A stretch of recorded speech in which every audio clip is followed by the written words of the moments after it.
Assalamualaikum warahmatullahi wabarakatuh. Alhamdulillahirabbil alamin. Assalatu wassalamu ala asyrafil anbiya'i wal mursalin sayyidina wa maulana Muhammad wa ala alihi wa sahbihi ajma'in, amma ba'd. Alhamdulillahirabbil alamin, kita masih diberi nikmat sehat sehingga kita dapat melaksanakan pembelajaran jarak jauh. Baik, untuk pembelajaran kita hari ini kita akan belajar tentang sistem ekskresi pada hati dan ginjal. Nah, sebelum kita mempelajarinya lebih jauh, alangkah baiknya kita mereview sejenak materi sebelumnya. Ya, di pertemuan sebelumnya kita sudah belajar tentang sistem ekskresi pada kulit maupun pada paru-paru. Untuk ekskresi pada kulit itu adalah pengeluaran zat sisa berupa keringat ya, yang terdiri dari air, garam mineral, sama amonia. Keringat ini sendiri itu dihasilkan dari kelenjar keringat yang pada saat tubuh kita itu mengalami kenaikan suhu ya, maka keringat ini akan terdorong keluar dengan membukanya pori-pori sehingga cairan keringat bisa keluar. Kesemuanya ini terjadi di bagian dermis kulit. Yang berikutnya yaitu organ paru-paru. Di organ paru-paru ini itu terjadi proses pembuangan zat sisa ya, berupa karbon dioksida dan uap air. Jadi sisa hasil metabolisme tubuh berupa karbon dioksida dan uap air ini akan dikeluarkan melalui organ paru-paru. Untuk bahan ajarnya silakan bisa dibuka buku elektronik IPA. Ini linknya ya, mungkin ada dari kalian yang belum punya linknya, ini silakan diklik, nanti silakan di download gratis. Ini juga handoutnya juga sama, handout untuk bab sistem ekskresi pada manusia. Baik, langsung saja untuk pertemuan kita kali ini kita akan membahas tentang ekskresi pada organ hati. Jadi ini merupakan gambar hati. Hati yang ada pada tubuh manusia ini warnanya merah ya. Nah, terus hati ini berfungsi untuk mengekskresikan zat warna pada empedu. Nah, empedu ini itu dipakai untuk mengemulsi lemak, dipakai untuk mencerna vitamin, bisa juga dipakai untuk memberikan warna pada feses dan urin ya. Jadi nanti ada saluran menuju usus 12 jari. Ini nyambung ke sistem pencernaan pada manusia. Untuk gambar organ yang warna abu-abu ini merupakan gambar kelenjar dari organ pankreas ya. Kita kembali ke hati ya. Jadi hati kalau kita iris melintang itu gambarnya jadi seperti ini. Ada beberapa sel hati ya yang berfungsi untuk mengekskresikan bilirubin tadi ya. Infografis tentang proses terjadinya ekskresi pada hati bisa dilihat di bagian ini ya. Jadi pertama-tama itu sel darah merah yang sudah mati itu akan diuraikan ya, yang sudah mati. Jadi pertama-tama sel darah merah yang sudah mati, yang sudah rusak akan dihancurkan oleh makrofag ya di darah mati dan limpa. Nah, terus diambil hemoglobinnya. Nah, hemoglobin ini itu dipecah lagi menjadi hemin, zat besi, dan globin ya. Jadi terjadi proses daur ulang dari sel darah merah. Sel darah merah yang sudah mati diambil hemoglobinnya, kemudian dipecah menjadi hemin, zat besi, dan globin. Masing-masing zat ini ya itu berfungsi untuk metabolisme tubuh kita ya. Yang pertama, zat besi ini dibawa menuju sumsum tulang untuk digunakan membentuk hemoglobin baru. Jadi bahan baku dari zat besi ini sebagai untuk pembuatan hemoglobin. Terus untuk globin ini bisa dipecah menjadi asam amino untuk digunakan dalam pembentukan protein lain. Dan untuk yang hemin ini dapat diubah menjadi zat warna hijau yang disebut biliverdin. Kemudian biliverdin ini dirubah menjadi bilirubin. Nah, bilirubin ini yang merupakan zat warna kuning oranye. Kemudian bilirubin ini dikeluarkan bersama getah empedu, dan getah empedu ini dikeluarkan ke usus 12 jari. Jadi muaranya di usus 12 jari, yang kemudian bersama-sama dengan makanan yang kita makan ya, itu menuju ke usus besar. Nah, di dalam usus besar ini bilirubin dirubah menjadi urobilinogen ya.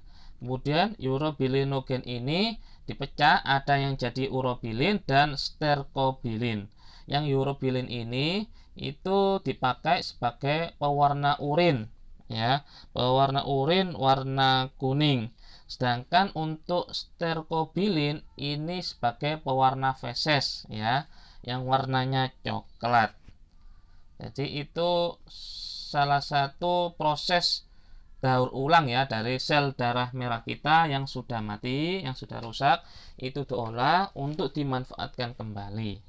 Jadi seperti itu.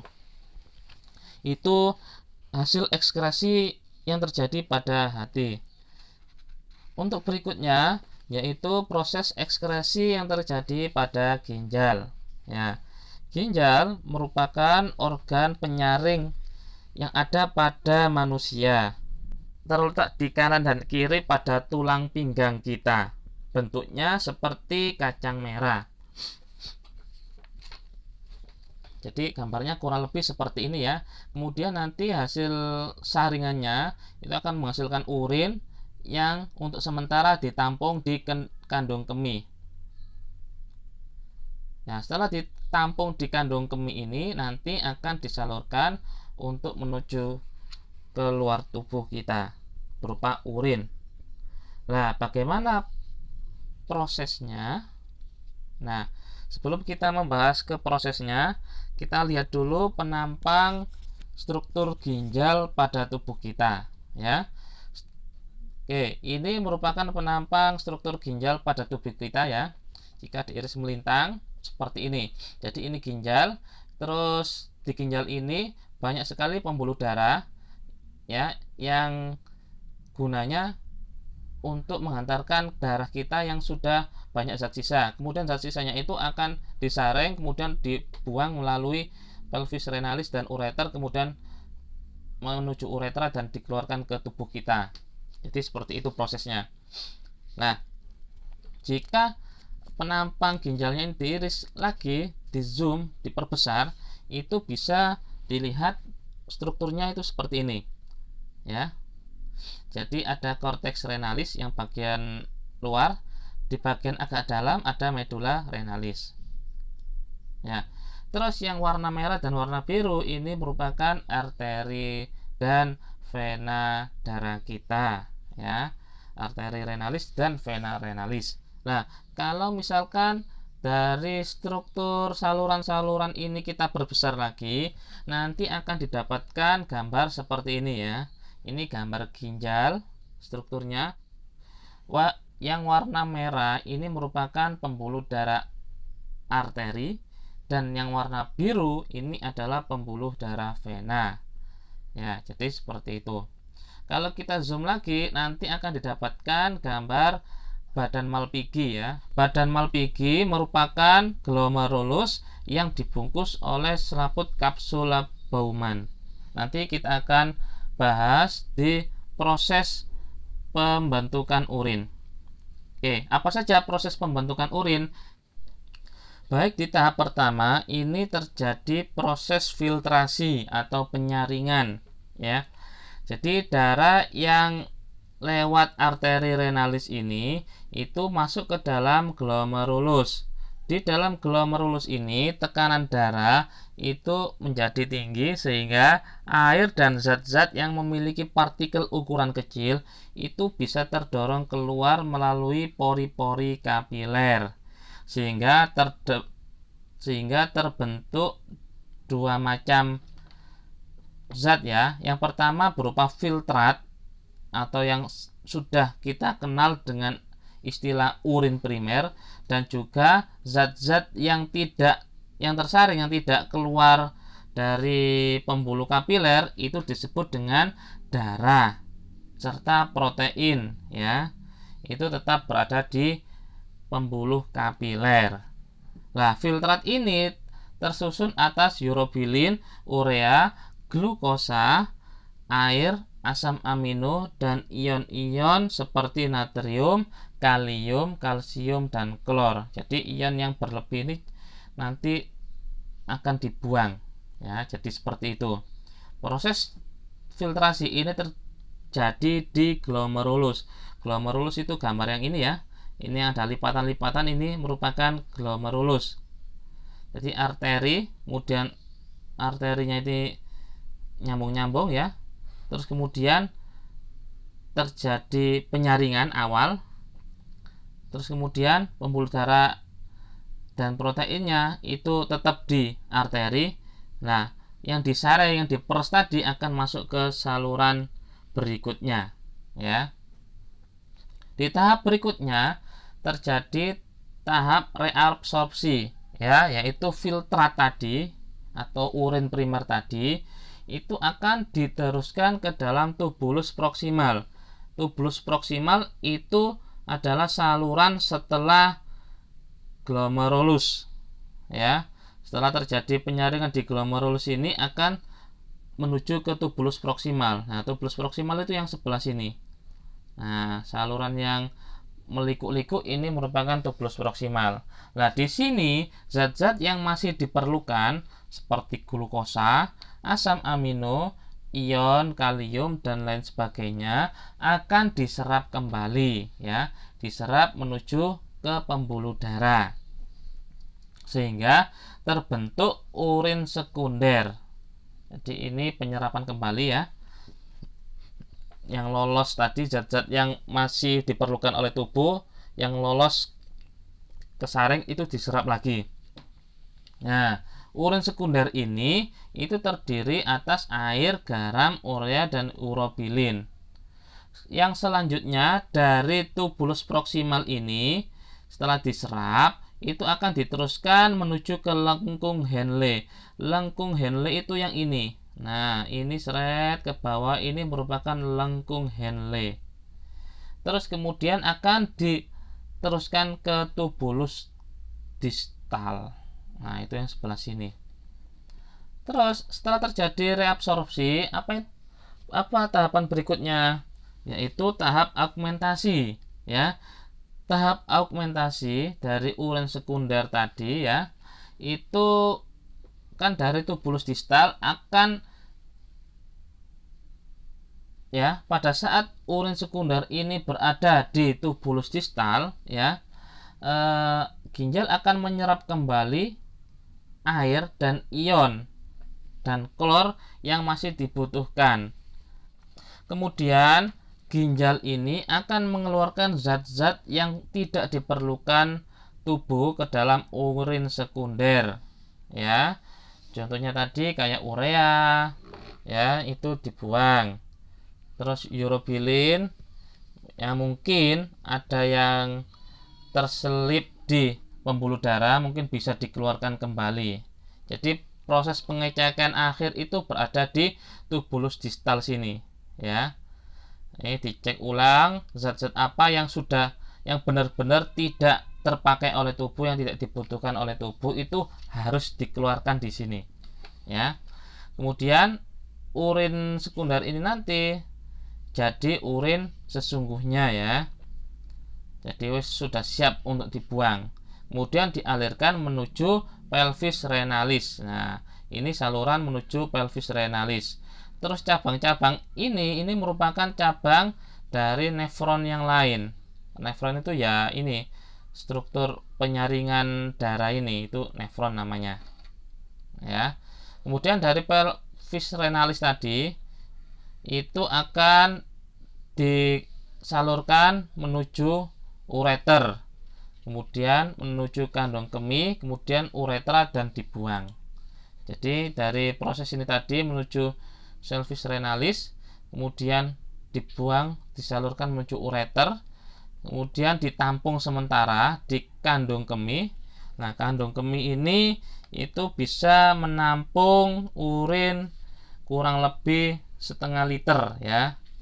Jadi mampu menampung air sekitar setengah liter urin. Kemudian saat kandung kemih ini penuh ya, itu akan direspon oleh otak ya. Terus otak kita itu menyuruh tubuh kita untuk segera membuangnya ya. Jadi seperti itu.